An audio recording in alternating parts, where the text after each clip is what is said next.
opportunities. Nice.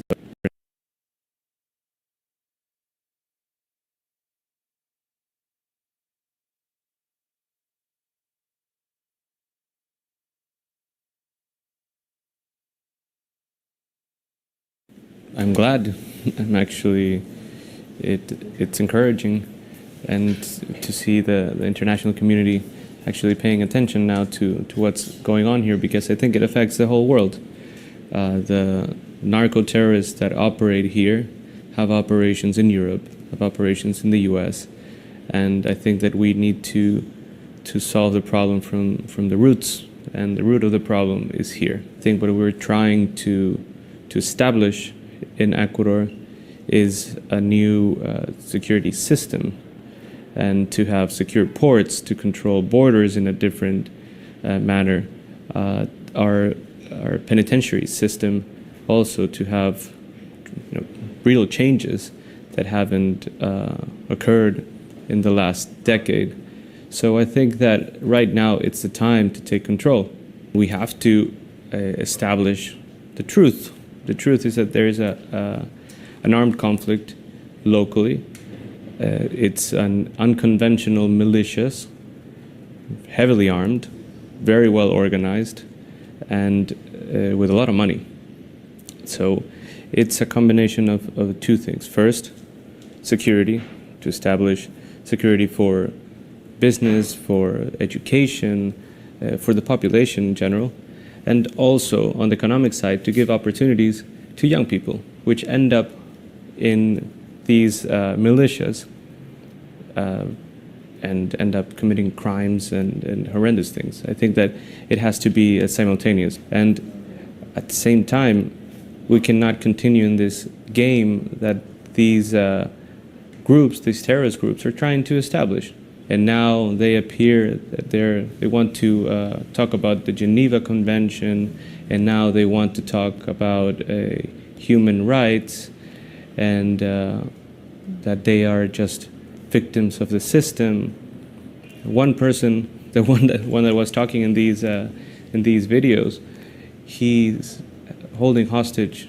He's holding 40 people hostage. He has killed several people. He has more than 17 crimes that have been committed in the last 5 years.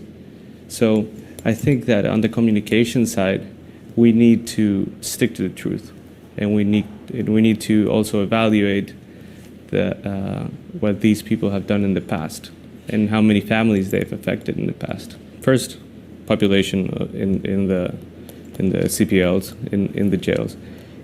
We have an excess of about 3,000. So the system is not equipped for that many people. First, according to Ecuadorian law and international treaties, expel some of the foreigners that are in our prison system, around 1,500. Then we're going to build 2 new jails, one maximum security and one supermax. Between the two, we can host more than 3,000 people. That way we have an adequate distribution of people according to the infrastructure. And real segmentation. We cannot have someone that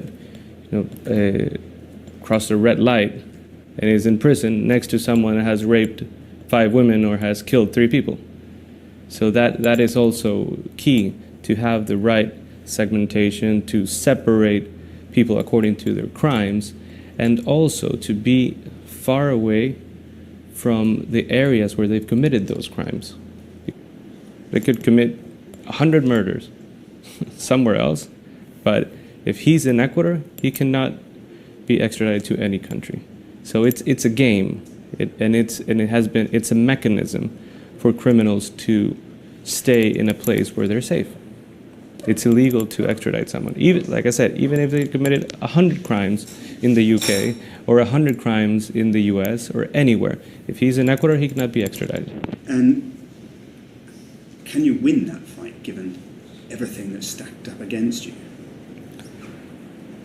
I do believe that we could win, and I will never stop fighting until we win. For us, Ecuador has a different reality. It's a multicultural country. It has different problems. Some are similar, some are different. And I think we have a different way of thinking. I think that the way that we need to solve problems here is in the Ecuadorian way, is not in the El Salvador way. And we're very strict against terrorism as well as corruption, but also thinking about growth. Growth in the society, growth in services, growth in trade, and in the economy. We cannot just focus on one thing, and I think that's something that I would like to differentiate myself with El Salvador. With international cooperation, I mean, we have to talk with Mexico's neighbors and the United States. Also, some groups here are linked with the Albanian mafia, which control the drug trade in Europe. And we need European support. We've received support from the US, but we also need European support. More than 1/3 of our trade is with Europe. The transportation of goods goes mainly to Europe or through Europe as a hub. So I think that European cooperation is key to actually solve this problem. El nuevo Ecuador.